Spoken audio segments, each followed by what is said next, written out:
All right, I need to admit something slightly embarrassing. This happened a few days ago. I was on the train, still half asleep, listening to a radio program. Nothing serious, just two presenters chatting about how the sun comes out for 3 days and suddenly everyone thinks they're an athlete. You know that energy. This is my year phase. Exactly. So I'm listening, nodding along, feeling quite pleased because I understood every word. Honestly, I was thinking, look at me, thriving before 8 a.m. And then, about 2 minutes in, I realised I had absolutely no idea what they just said. I heard the words, I recognised them, but the meaning just didn't land. Oh, that's horrible. It's like your brain just quietly checks out. Yes, and the odd thing was there wasn't a single difficult word. It wasn't academic, it wasn't fast, it was just people chatting. That's the worst part though, because when it's simple English and you still freeze, you immediately think it must be you. My brain goes straight to, well, clearly I still don't know enough words. And then I start mentally planning another round of vocabulary revision. That's such a familiar reaction. If something doesn't click, we blame vocabulary. It feels sensible. If you don't understand, you must not know the words. I mean, isn't that true? If I don't know a word, I can't understand the sentence. That seems pretty straightforward. Sometimes, yes, but here's the strange bit. Sometimes you do know the words, you've seen them before, you've used them before, and yet there's this tiny delay. Delay? Like your brain hears the English and then pauses, just for a split second, as if it's waiting for something else to show up before it feels safe to move on. Waiting for what? For the Chinese version. Oh no, that's painfully accurate. It's subtle, but it's there. You hear the sentence, and there's this little internal, hang on. Your brain searches for the equivalent. Once it finds it, you relax. Then you carry on. So even when I know the word, I'm still kind of double-checking it in my head. Oh, by the way, if this is your first time here, this is Mind the Gap. We usually chat about everyday British English, the kind people actually use in real life, not the polished version you see in textbooks. And today, apparently we're uncovering the tiny dramas happening inside our heads. Seems so, because that frozen moment on the train, it made me realise something. It wasn't that I lacked vocabulary, it was that I was still waiting. Waiting for permission from Chinese? Yes, and that tiny habit, that split-second wait, might be doing more damage than we think. Not because we're incapable, but because our brains are still running in translation mode. That idea of waiting is really uncomfortable, actually, because when you said it, I immediately pictured my brain with 2 sets of subtitles running at the same time, English on top, Chinese underneath. That's quite an image. But that's genuinely what it feels like. If the Chinese line doesn't show up, I get slightly nervous, like something's missing. Which is interesting, because that nervous feeling doesn't necessarily mean you didn't understand. It just means you didn't confirm it in the usual way. So you're saying translation is basically reassurance? I'd say so. Think about it. When you hear a sentence in English and your brain quietly produces the Chinese equivalent, there's this small moment of relief. Right, I got it. It's not just about meaning, it's about certainty. That's very true, because sometimes I understand the general idea, but until I can phrase it in Chinese, I don't trust myself. Exactly. So translation becomes a kind of checkpoint. Your brain goes, let's double check. Which sounds responsible, to be fair. It does, and that's why I don't think translation is a bad habit in itself. It's not laziness, it's not a mistake, it's actually something we were trained to do for years. School taught us to match English to Chinese. Word equals meaning, sentence equals explanation. So naturally, our brains built that pathway. So it's not that we're bad at English, we're just very good at translating. That's one way to look at it. Let me give you a simple example. Imagine someone says it's pouring outside.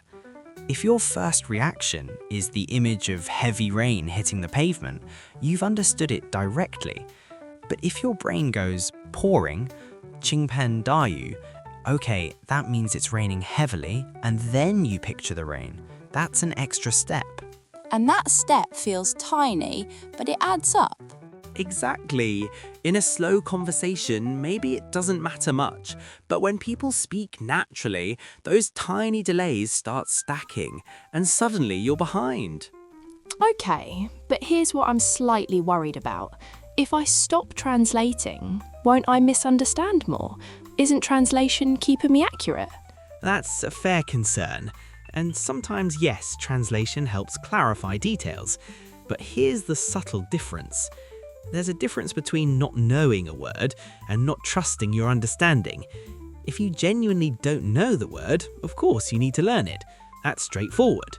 But if you recognize the word, understand the context, and still feel the need to translate, that's not about vocabulary, that's about habit.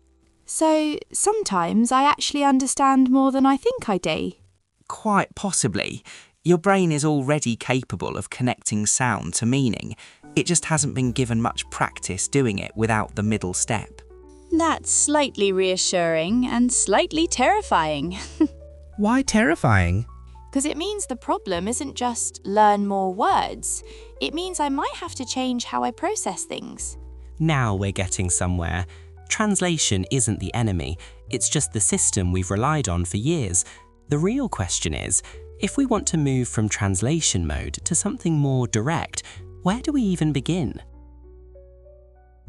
So if we follow that thought, if translation isn't the villain, but it might be slowing us down, then vocabulary becomes interesting again. Not in the learn more words way, but in the what are we actually doing with those words way. That sounds slightly suspicious already. Hear me out. I've noticed there are different states of knowing a word. States? Yes. For example, there are words you recognize. If you see them in a sentence, you go, oh yeah, I've seen that before. But if someone asks you to use it, you hesitate. That's most of my vocabulary. Same here, to be fair. Then there are words you can actually use. You don't panic when you say them, they feel reasonably comfortable. But there's a third kind, and this one's different. These are the words that trigger something instantly.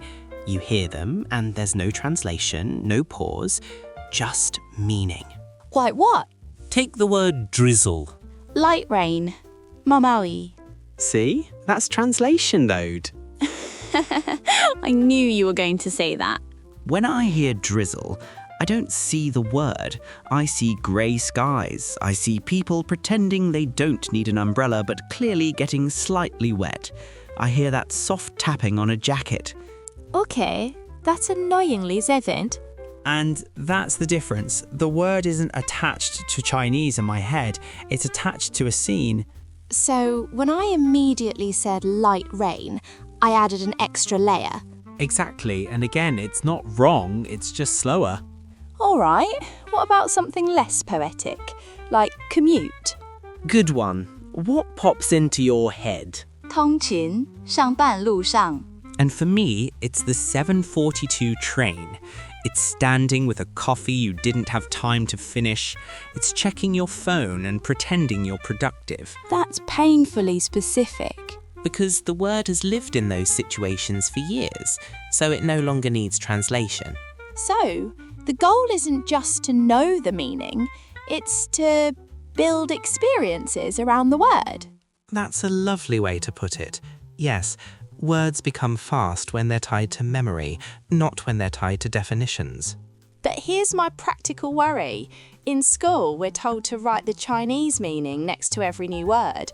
If I don't do that, won't I forget it? Especially for exams. I'm not saying never write Chinese. That would be unrealistic. Sometimes you need clarity quickly. But maybe don't stop there. After you understand it, try adding a sentence in English, or picture a tiny scene, even a silly one. The more personal, the better. So instead of drizzle equals mau mau you, I could write, I walked home in a drizzle and my fringe looked tragic. Perfect! Now you'll never forget it. Another small shift I've tried is giving myself a rule.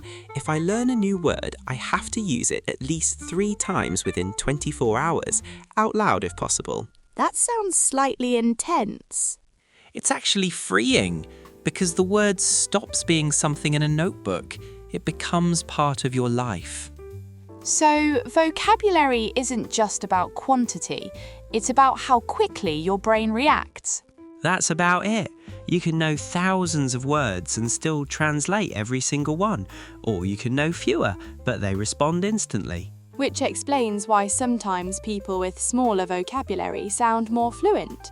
Because fluency is often speed of connection, not size of storage. And maybe that's the shift. Instead of asking, how many words do I know, we start asking, how many words respond without translation? That's slightly confronting. If vocabulary is about how quickly a word reacts, then listening is where that reaction really gets tested. Because when people speak, they don't wait for you. That's the stressful part. They just keep going. Exactly. And in translation mode, listening tends to follow a very specific pattern. You hear a phrase, your brain pauses, it searches for the Chinese equivalent, it confirms the meaning, then it moves on. It feels safe, but it also creates tiny gaps. Which is when the next sentence has already started. Exactly. So you're slightly behind, and then you try to catch up, which makes you even more likely to panic. That explains why I sometimes feel exhausted after listening practice. It's like my brain has been sprinting. Because it kind of has. It's doing double work, processing English and running translation at the same time. So, what does non-translation mode listening look like? Because I honestly can't picture it. It's simpler than it sounds. Instead of chasing every word, you allow meaning to form as a rough picture, not a perfect sentence in your head, just a general sense.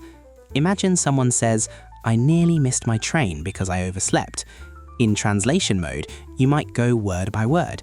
In picture mode, you just see someone rushing, maybe running downstairs, checking the time. So you're not mentally rewriting the sentence, you're just seeing it. That's it. And here's the key part. You have to allow yourself not to understand every detail. That's the bit I struggle with. If I miss something, I feel like I failed. So I pause, I rewind, sometimes I replay the same 10 seconds 3 times. I've done that too. And the weird thing is, it trains your brain to expect perfection. Real conversations don't work like that. You don't get a rewind button. You catch what you can, and your brain fills in the rest. So, constantly pausing might actually reinforcing translation mode. In a way, yes, because you're telling your brain, we must decode every word before moving on. All right, so what would you suggest instead? Try this. Pick something short, maybe 3 minutes. Don't pause, don't rewind, don't look anything up. Just listen once. Your only job is to grasp the general picture. Who's talking, what's happening, what's the mood. That's it. That feels uncomfortable already. It will be at first, because you're removing the safety net. But that's how you train your brain to process in real time. And if I only understand, say, 60%? That's fine. 60% understood directly is often more powerful than 100% translated slowly. That's a bold statement. Maybe, but think about it. Fluency isn't about flawless decoding. It's about keeping up with meaning as it unfolds. So, listening isn't a vocabulary test. It's more like pattern recognition. That's a lovely way to put it. You're letting your brain get used to the rhythm of English instead of interrupting it every few seconds. And here's the interesting part. When your input becomes more direct, something shifts in your output too. Meaning speaking becomes easier. Often, yes, because you're no longer waiting for translation before forming a sentence. All right, can we talk about the most painful part of all this? Speaking. Ah, yes. The moment when your mind goes blank. Exactly. And it's so strange because sometimes I know the idea in my head, I just can't get it out in English fast enough. That's the key phrase, fast enough. So you don't think it's about intelligence or talent? Not usually. More often, it's about the route your brain takes. If your idea forms in Chinese first and then you translate it, you're adding steps. It's like trying to send a message through 2 different stations before it reaches the microphone. Which explains why I sometimes start a sentence and then abandon it halfway. What happens in your head when that occurs? Okay, let me try to recreate it. I'll want to say something like, I almost missed my train this morning. And in my head it goes, 我今天早上差点. Then I search for 错过. Then I think, is it lose or miss? And by then I've already panicked. That's such a clear example. Your brain is negotiating with itself before it even speaks. Exactly. And that negotiation takes time and confidence. Now, try it differently. Don't start in Chinese. Just begin with English, even if it's messy. All right. I nearly missed my train this morning because I woke up late. That felt simpler. Because you removed the middle step. The sentence formed as you spoke, not before. But that requires trusting myself. It does, and that's where most learners get stuck. They wait until the sentence is perfect in their heads before allowing it out. But speaking isn't writing, it's happening in real time. So what's something practical people can actually do? One small habit that helped me was this. I'd record myself speaking for 1 minute a day. No script, no pausing, no re-recording. That sounds terrifying. It is, at first. You hear every hesitation, every every awkward phrase. But over time, something shifts. You stop aiming for perfection. You aim for flow. And you don't fix the mistakes afterwards. You can notice them, sure, but you don't redo it. The goal isn't to produce a flawless recording. The goal is to train your brain to think forward. Think forward. I like that. Because in translation mode, your brain keeps looking back. Was that correct? Did I choose the right word? In direct mode, you keep moving. So maybe fluency isn't about never hesitating, it's about not freezing. That's a beautiful way to put it. A pause is human. A freeze is usually fear of being wrong.